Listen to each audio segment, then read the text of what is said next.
There's a type of knock that doesn't politely ask to come in, it demands obedience. That's the sound that filled my garage one afternoon as I was wrist-deep in gun oil, carefully cleaning my grandfather's old Remington. When I glanced up, I knew immediately, this is going to be something. Standing on my porch was a woman dressed like a budget version of a Barbie lawyer, clipboard in hand and an air of entitlement that didn't match the cheapness of her outfit. It had been a long time since I felt that kind of adrenaline rush, not since my last hop with the Rangers. I'd come back to Heritage Hills hoping to patch myself up, both in body and mind. I thought teaching high school would be my quiet after years of chaos. Turned out, I was way off. Now, if you've ever wondered what happens when a poser tries to pull rank on someone who's spent over a decade training elite soldiers, they stick around. Things escalated quick. And no, this wasn't about noisy dogs or overgrown lawns. I was in my usual spot in the garage that day,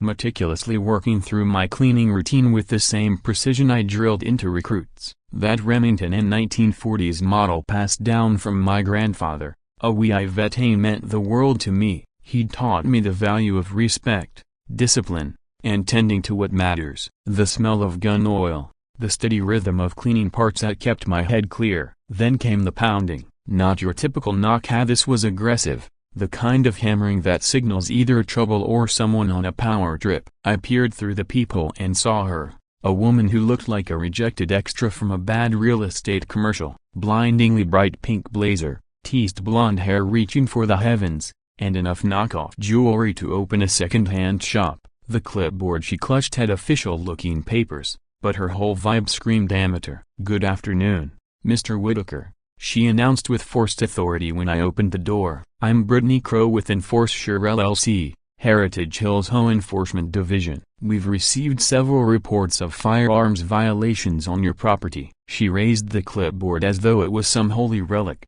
obviously expecting me to crumble. Standing behind her was a bulky guy in a cheap security outfit, clearly trying to look intimidating. His nameplate read Troy Bennett, a security supervisor, but his body language said unemployed nightclub bouncer. I'd seen enough legitimate authority in my time to know these two didn't qualify. "I'll need to inspect your firearm storage immediately for HOA compliance," Brittany pressed, waving her clipboard like it was a badge. That's when I noticed the first red flag. The logo on her paperwork was slightly crooked, like it had been slapped together with a home printer. The seal looked like something you'd grab off eBay. "Ma'am, I'm going to need to see legitimate identification and official documentation verifying your authority before anyone inspects anything here," I told her, voice calm but unyielding. Years of military work had taught me not to tip your hand too soon, and something about this whole thing stunk. Her face flushed bright red, and I saw Troy stiffen behind her like he was itching for a confrontation. "This is official documentation,"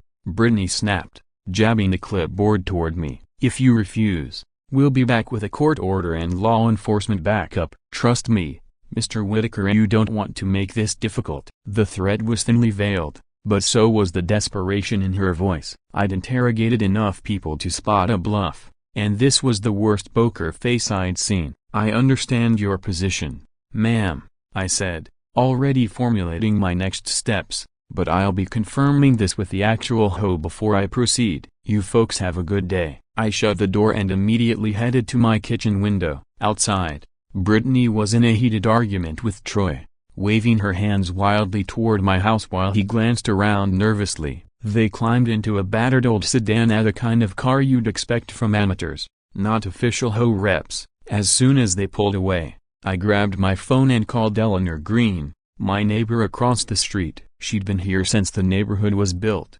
73 years old and sharp as a tack, with decades of experience working in the county courthouse. If anyone knew the truth about our HOA, it would be her. "Eleanor, it's Dean," I said when she picked up. "I just had some people claiming to be HOA enforcement at my door, trying to inspect my firearms. You know anything about that?" There was a long silence. When she spoke, her voice was grave. "Dean, honey, we've never had HOA enforcement officers, not once. And from what you're describing, I think I know exactly who that woman is. She pulled this same scam over in Pine Valley last year." Her words hit me like ice water, but they also fired up my investigative instincts. "Tell me everything," I said, grabbing a notepad and settling in. Her name's Brittany Crow. Bad news. Used to be a real estate agent until she lost her license over some shady deals. That company she mentioned, Enforcer LLC? I looked into it after hearing about Pine Valley. It's registered as Home Ornaments Advisory.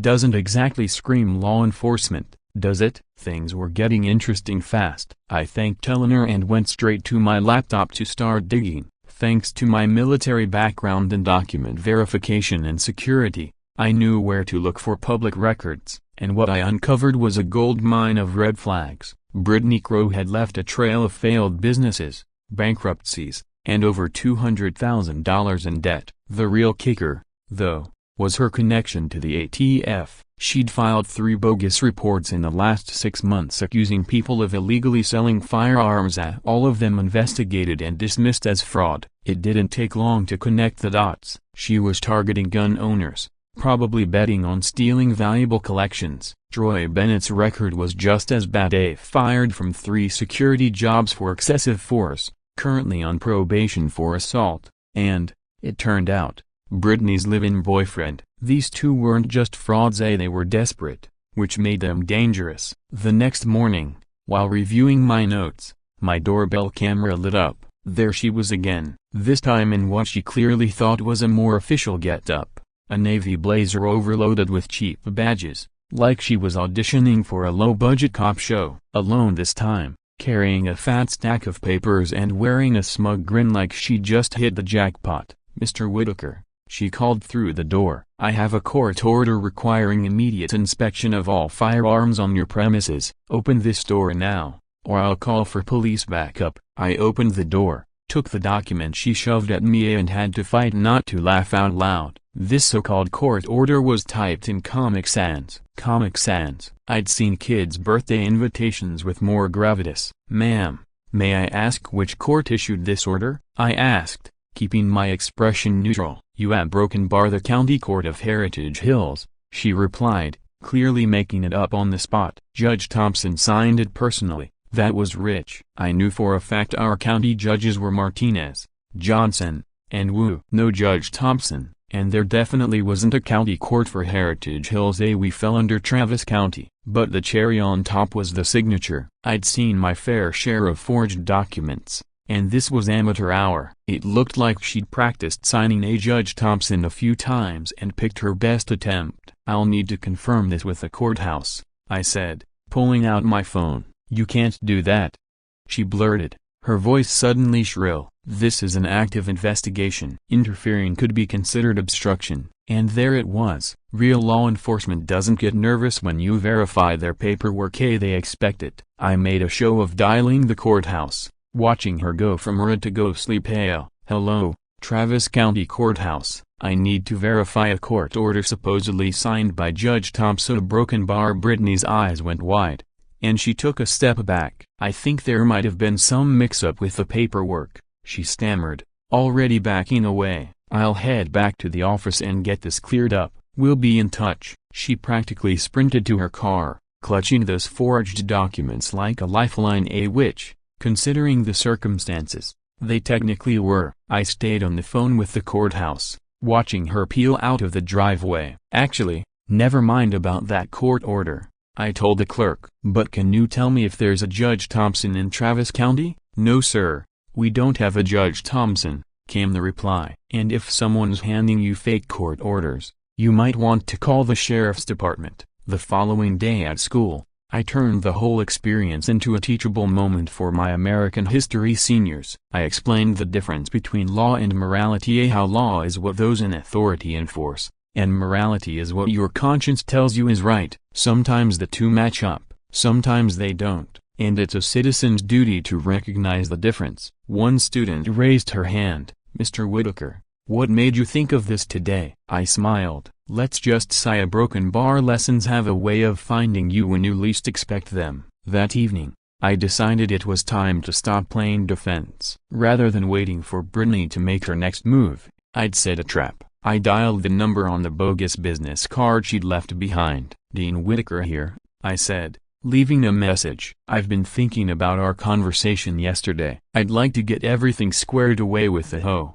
Can you come by this weekend to do the official inspection? I'd prefer to handle this quickly. I needed to see just how far this scam would go and gather the evidence to shut it down for good. Friday afternoon, while tidying up my garage and sorting through my late grandfather's old gun collection, something that had become a bit of a routine, I noticed something that made my stomach drop. Tucked behind the air filter unit was a tiny wireless camera, no bigger than a quarter. It blended in so well you'd never spot it unless you knew exactly what to look for. A cheap little surveillance device you could grab online for $50, the kind wannabe stalkers use. Which meant this wasn't just a random scam anymore. Brittany and Troy had been watching me, tracking my habits, taking stock of anything valuable they could spot through my windows. This was a targeted job. I left the camera in place but made sure to change my behavior, blocking its view anytime I handled something important and being careful with what I said out loud. Meanwhile,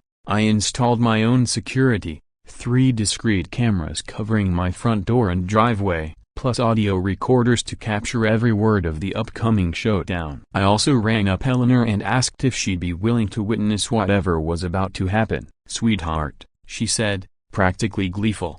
"I've been waiting 40 years for someone to ask me to help catch a crook." Saturday morning arrived with cool, crisp air that promised anything but a peaceful day. At exactly 10 a.m., right on cue, Brittany's battered sedan pulled into my driveway. This time, she'd brought company. Troy was with her, along with 2 more people who looked uneasy and out of place. Brittany had upgraded her cost-to-man knockoff badge and a utility belt that probably came from a dollar store Halloween rack. Troy, wearing sunglasses indoors, was trying his best to look tough but mostly resembled a mall cop in the midst of a midlife crisis. "Mr. Whitaker," Brittany announced, striding up to my door, "we're here for the official compliance inspection. I trust all firearms are secured and properly documented according to HOA guidelines." I welcomed them inside, carefully steering them through the areas where my cameras had the clearest view. The 2 newcomers introduced themselves as Mike and Sarah. From their body language alone,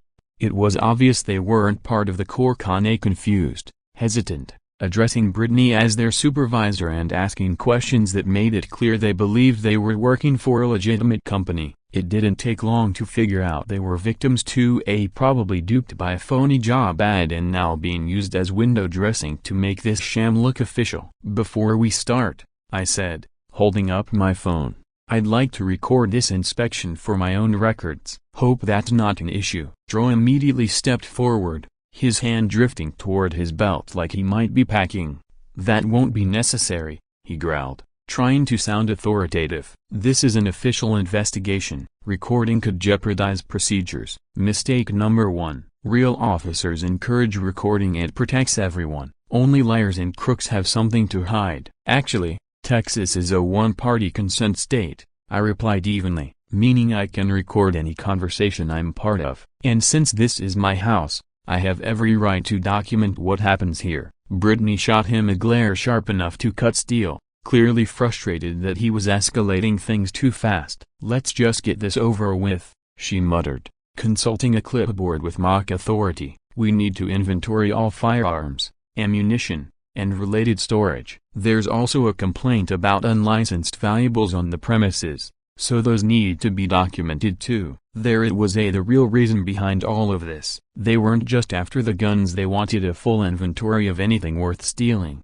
"And of course," Brittany continued, "we'll need you to pay the inspection fee, $8,000 to cover processing and compliance." $8,000 for a bogus inspection, backed by fake authority and phony paperwork. I had to give them credit for nerve, but I was already counting the felonies. Then came the sweetest sound, Eleanor's voice from my front door. "Dean, honey, I brought those HOA documents you asked for, the real ones." She stepped inside, a thick manila folder in hand, and her expression when she saw the room full of imposters was priceless. "Oh my," she said, feigning surprise. "Am I interrupting something official?" What I didn't know yet was Eleanor had already made a phone call that would change everything, and Brittany was about to make a series of desperate mistakes that would blow her whole scheme wide open. Brittany snapped, barking at Eleanor, "Ma'am, you need to leave immediately. This is an active law enforcement operation, and civilian interference is a federal crime." Eleanor smiled the way a patient grandma does when a child says something adorably ridiculous. "Sweetheart,"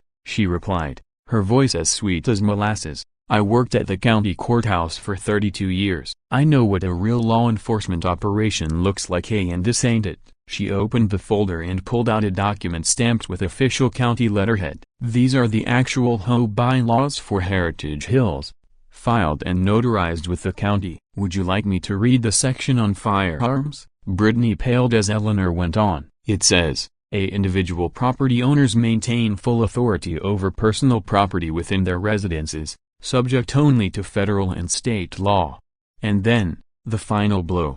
It also states any inspections must be requested in writing, with 72 hours notice, and conducted by licensed, bonded professionals. "Do you have those credentials, dear?" Troy tensed up, so I subtly repositioned him in front of a camera. "You're making a big mistake, man," he warned. "We've got backup coming. When they get here, you'll be sorry." And then, his fatal error at the moment everything unraveled. "Brittany's got this whole thing scripted," he shouted. "She told us exactly what to say to shake people down." You could have heard a pin drop. Brittany's face cycled through the 5 stages of watching your accomplice ruin everything. Mike and Sarah exchanged a glance at a lightbulb moment as they realized they were unwilling extras in a criminal operation. "Troy, you absolute idiot!" Brittany shrieked, dropping any pretense of authority. The jig was up. Eleanor jotted notes in a little spiral notebook. Mike edged toward the door. Sarah pulled out her phone, probably to call someone who could explain how she'd ended up in what was essentially a staged home invasion. "Ma'am," I said to Brittany, my tone steady, "I think it's time we called the real authorities." And that's when I heard it as sirens, getting closer. "You called the cops?" Brittany's voice cracked, hitting a pitch that probably set off alarms in nearby houses. Eleanor just chuckled and raised her phone. "Actually, dear, I called them about 20 minutes ago when I saw this circus pulling into Dean's driveway. Recognized you from the warning Pine Valley's HOA president sent out last month."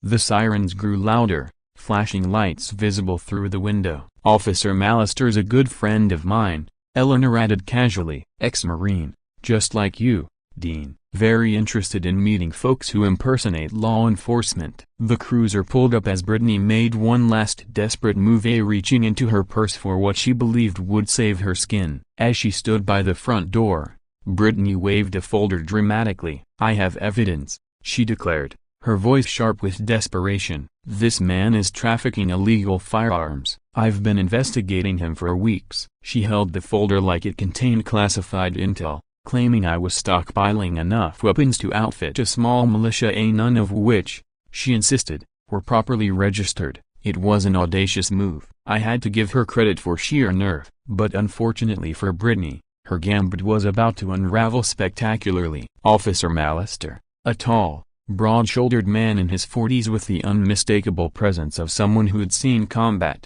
stepped through the front door. His gaze swept the room, taking in Troy's panicked expression, Brittany's grip on her bogus paperwork, and Eleanor's notebook before settling on me. His face went through a brief series of expressions, confusion, recognition, and then a flicker of dry amusement as the situation clicked into place. "Afternoon, folks," he said in a calm, steady voice that made everyone freeze. "I'm Officer Mallister. Somebody want to explain what's going on here?" The mood in the room shifted immediately. Brittany's eyes darted to him, and I could see her scrambling to spin the narrative before it slipped further out of her grasp. "Officer, thank God you're here," she began, launching into an overwrought performance. "This man attacked my security supervisor while we were conducting a routine HOA inspection. We had documentation proving he's been hoarding illegal firearms." Mallister raised a hand, stopping her mid-sentence, then turned to me. "Aren't you Dean Whitaker?"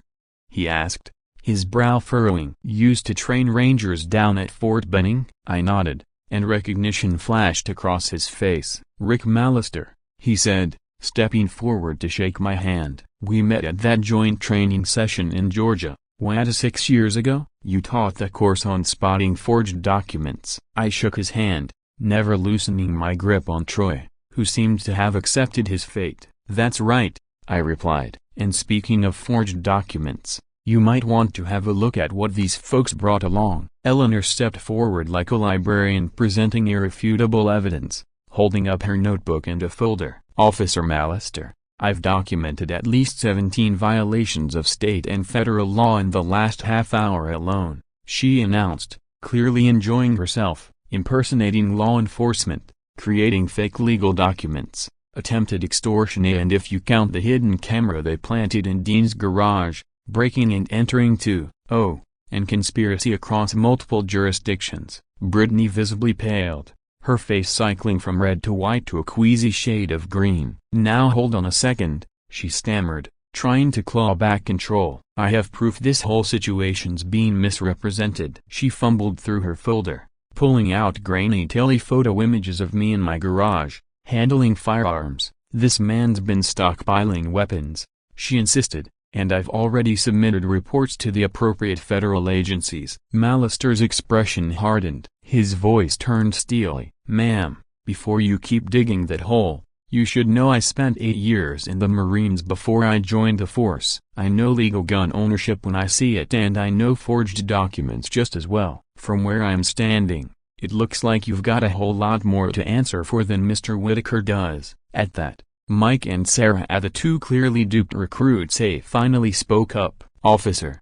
we just answered a job ad for security work," Mike stammered. "We thought we were doing insurance inspections or something. We didn't know any of this was happening." Mallister gave them a reassuring nod. "I believe you. Why don't you two head outside while I sort this out?" They bolted from the room, probably already drafting their explanations for how they wound up in this mess. Troy stayed silent, sitting on the floor like a man resigned to the inevitable. Brittany, though, wasn't done. "I demand to speak to your supervisor," she barked, her voice rising in both volume and desperation. "This is a cover-up, and I won't be silenced by some backwoods conspiracy." Eleanor actually laughed out loud, flipping through her notebook like she was reading off a grocery list. "Sweetheart, you're about to be silenced by about 15 felony charges. Let's see ya: impersonating an officer, forging legal documents, extortion, illegal surveillance. Oh, and thanks to your boyfriend's confession,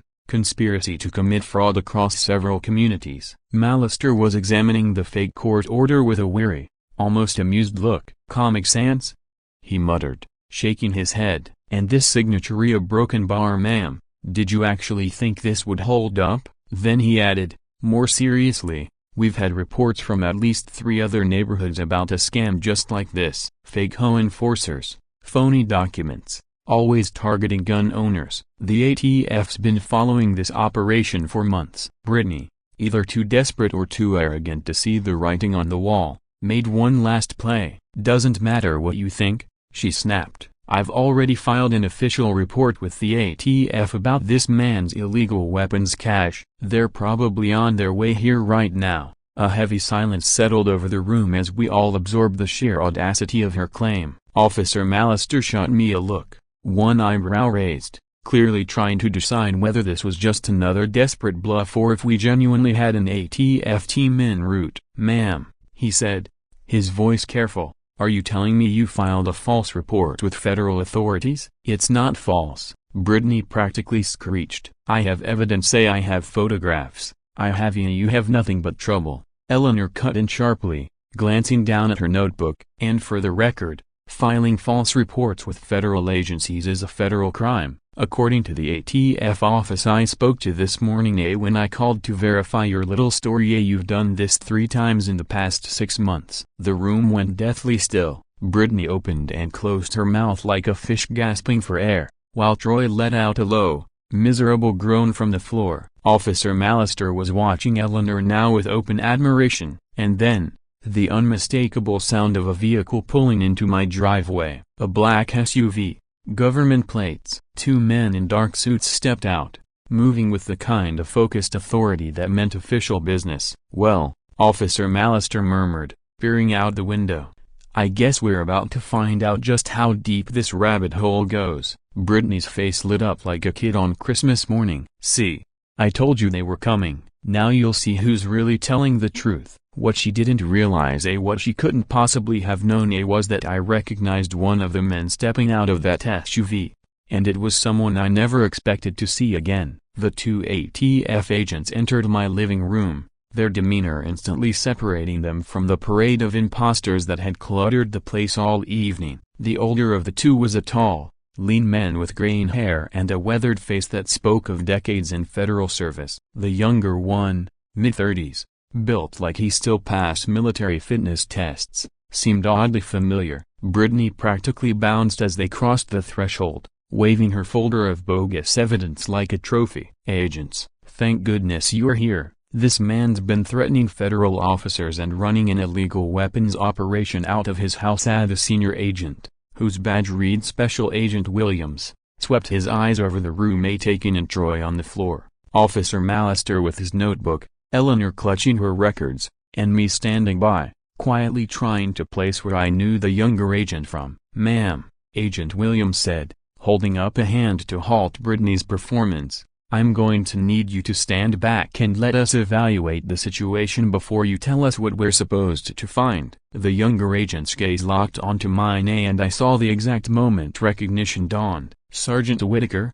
he asked, brow furrowed. "Dean Whitaker from the Advanced Training Program at Benning." It clicked instantly. "Barrett," I said, offering my hand. "Good to see you again. Though I wouldn't have guessed it'd be under these circumstances." Agent Williams glanced between us, his expression suggesting his evening had just gotten a whole lot more complicated. "You two know each other?" "Sergeant Whitaker was my instructor in document forgery and fraud detection," Barrett explained. "If he says someone's pulling a scam, I'm inclined to believe him." Brittany's expression crumbled, her earlier triumph evaporating as reality set in. "The broken bar thieves a broken bar. This isn't how this is supposed to go," she stammered, clutching her folder tighter. "I filed official report say I have evidence." Agent Williams calmly took the folder from her hands and started flipping through its contents with a practiced eye. It didn't take long, a few minutes of silent perusal, and he looked up, wearing an expression that suggested he'd seen bad work before,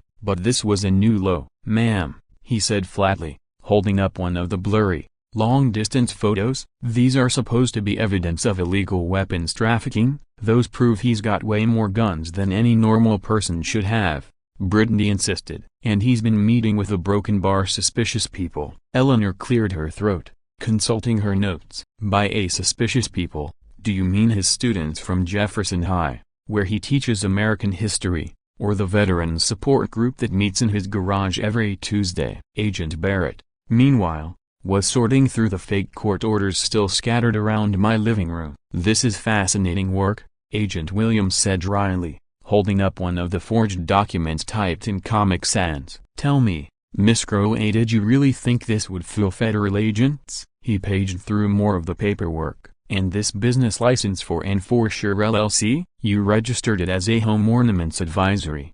Creative." Agent Barrett was examining the tiny surveillance camera I'd found in my garage. "Sergeant, how long have you known these people were watching your place?"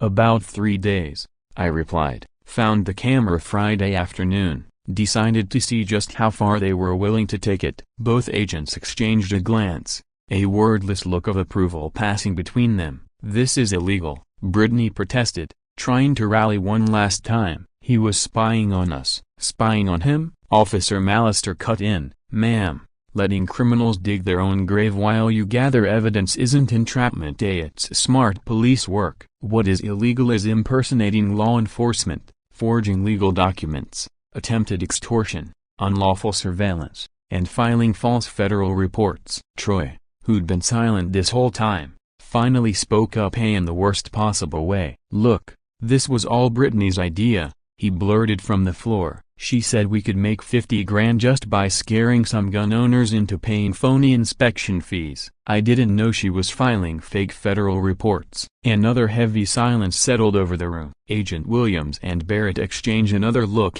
this one signaling their job had just become a whole lot easier. Brittany stared at Troy like she was mentally mapping out where to bury his body. Eleanor was scribbling notes like a court reporter at a scandal trial. And I just stood there, silently marveling that if these two had put half as much effort into honest work as they had into this con, they might have actually earned 50 grand legally. "Well," Agent Williams said, pulling out his handcuffs, I think we've heard enough. Watching what happened next felt like seeing justice play out, and fast forward at the satisfaction of watching a complicated puzzle snap perfectly into place. Agent Williams was already on his radio, requesting backup units and a transport van, while Agent Barrett moved with clinical precision, photographing every piece of counterfeit paperwork and the assorted equipment scattered across my living room. Officer Mallister finally gave me the nod to release Troy, who was immediately cuffed and read his rights with the kind of calm, practiced efficiency of a man who'd done this more times than he could count. Brittany,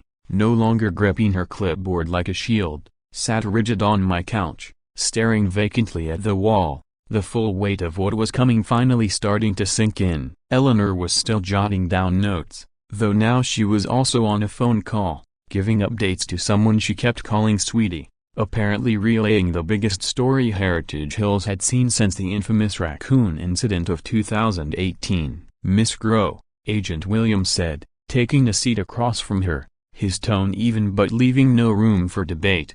"We need to talk about your recent activities." He opened a thick folder he brought in from the SUV, and I could already tell it contained far more damning information than anything Brittany's sloppy operation had pieced together over the past 6 months. "You've filed 4 separate complaints with our office about alleged illegal weapons activity," he continued, flipping through the documents. "Each one was investigated, every single one proved false. That's a federal offense, ma'am, and it comes with serious consequences." Brittany blinked in confusion, some remaining defiance still flickering. "4? I only filed 3 reports." Agent Barrett, still photographing the rigged surveillance gear, paused and glanced up. "Actually, you filed 4. The issue is, you used a different alias on one of them and got the state code wrong. That's what tipped us off and helped us trace the pattern." "Wait," I said, a realization dawning. "You mean a broken bar? She's done this to other people? This wasn't just about me?" Agent Williams gave a grim nod. "Miss Crow's been running what we believe is a coordinated fraud scheme targeting legal gun owners across 3 counties. The method's always the same: bogus HOA violations, counterfeit legal documents, demands for inspection fees. When that didn't work, she escalated to false federal reports designed to trigger law enforcement raids, giving her a chance to identify valuable items for theft later." He flipped through more paperwork. "What makes this especially egregious is that she's specifically gone after veterans, banking on the assumption that military families are more likely to own firearms collections and less likely to question someone pretending to be an authority." Eleanor, still on her call, pulled the phone away for a second. "That's disgusting," she said sharply. "Targeting people who served their country? That's not just a crime, it's disgraceful." Agent Barrett finished documenting the evidence and joined the conversation. "What's fascinating is how sloppy the execution was, given the scope of the operation. The fake documents, the surveillance setup, even the bogus business registrations, everything done just well enough to fool the inattentive. But none of it would hold up under real scrutiny." He looked over at me with a nod of professional respect. "The fact that you caught it and set up a counter-surveillance operation probably saved a lot of families from becoming victims." Brittany finally managed to speak, though her voice was thin and trembling. "A broken bar? I need a lawyer. I need a lawyer right now." "That's probably the smartest thing you've said all day," Officer Mallister replied, snapping his notebook shut. "You're going to need a damn good one too, because these charges are piling up fast." Agent Williams began listing them off on his fingers. "On the federal side, we've got filing false reports with federal agencies, mail fraud if you used the postal service, wire fraud if you sent anything electronically, and conspiracy to commit fraud." State charges: impersonating law enforcement, creating fake legal documents, attempted extortion, unlawful surveillance, and probably a few more we'll uncover once we finish reviewing everything. The list felt endless, and with each new count, Brittany seemed to shrink further into my couch cushions. Troy, now cuffed and sitting on the floor under Officer Mallister's watchful eye, apparently decided it was the perfect moment to throw his partner under the bus. "I can give you the other names," he blurted out desperately. "There's a list of targets, I know where she keeps it." Brittany's head snapped toward him so fast it was a wonder she didn't sprain something. If looks could kill, Troy would have been reduced to ashes on my hardwood floor. "Don't you dare," Brittany hissed. "Ma'am," Agent Williams cut in sharply, holding up a hand. "Anything you say from this point on can and will be used against you in court." "I'd strongly suggest you consider invoking your right to remain silent." But Troy clearly wasn't interested in Brittany's opinion anymore. He pressed on, eager to save his own skin. "She's got files on at least 20 families," he blurted. "Photos, schedules, property records, the works. It's all stashed in a storage unit over on Riverside Drive." 2 hours later, my living room had returned to something resembling normal, though it would probably never feel quite the same after hosting what Agent Barrett called the most efficient takedown of a backyard con operation he'd seen in his entire career. Brittany and Troy had been hauled off to the county jail to await their initial hearings. Mike and Sari gave their statements and left with firm assurances they wouldn't face charges for being unknowingly dragged into the scheme. Eleanor, meanwhile, had finally wrapped up what seemed like a dozen phone calls, apparently updating half the neighborhood about the spectacle. The agents had gathered every last piece of evidence, including the rigged surveillance camera and several boxes of fake paperwork, all of it headed for what was shaping up to be an airtight federal case. As he got ready to leave, Agent Barrett turned to me. "I've gotta say, this was textbook counter-intel," he said with a grin. "You identified the threat, collected intel, managed the situation, and handed us everything we needed to make sure these two don't get the chance to pull this anywhere else." Agent Williams nodded his agreement. "We'll need you to testify when this hits court," he added, handing me a card. "But between the evidence and their statements, I doubt it'll be a long trial." He paused, then grinned. "And if you ever get tired of retirement and want to put those skills to use for the feds, give me a call. We could use folks like you." As their vehicles pulled away, Eleanor appeared at my elbow holding a plate of cookies, and no one was quite sure where she'd produced them from, and settled into my kitchen for what promised to be a long, unofficial debrief. 3 months later, I found myself back in my garage, wiping down the same old Remington that had kicked off this entire ordeal, when my phone buzzed with a call from the prosecutor's office. Brittany had been sentenced to 3 years in federal prison, along with a court order to pay restitution to the 7 families she'd victimized, a grand total of over $180,000 in damages and legal fees. Troy, for his part, had received 18 months behind bars and a restraining order banning him from coming within 500 feet of any of their victims. The storage unit he'd confessed about contained evidence showing they'd planned to expand their scam into 5 more counties, dozens of families who would never know how narrowly they'd escaped. For me, the most surprising turn was when the Heritage Hills HOA formally asked me to serve as their community security consultant. It came with a modest paycheck, but more importantly, it offered the satisfaction of knowing I was helping safeguard my neighborhood. That evening, I sat down at my kitchen table with my grandfather's old fountain pen, the same one he'd used to write letters home from Europe during World War II, and signed the contract, officially accepting the position. As I penned my name, I reflected on how the skills I'd learned in the military had found new purpose in civilian life, and how sometimes the lessons we passed down have a way of coming back to guide us when we need them most. Because at the end of the day, a tight-knit community looking out for one another remains the best defense against people trying to take advantage. And that's why I always remind my students: observe, assess, act. When you know how to apply those 3 principles at the right time, no one can fool you, especially not some amateur fraudsters armed with fake documents and Comic Sans and rubber stamps bought off eBay. Ever had neighbors like this? Drop your stories in the comments. I'll be reading them over coffee and my grandfather's Remington.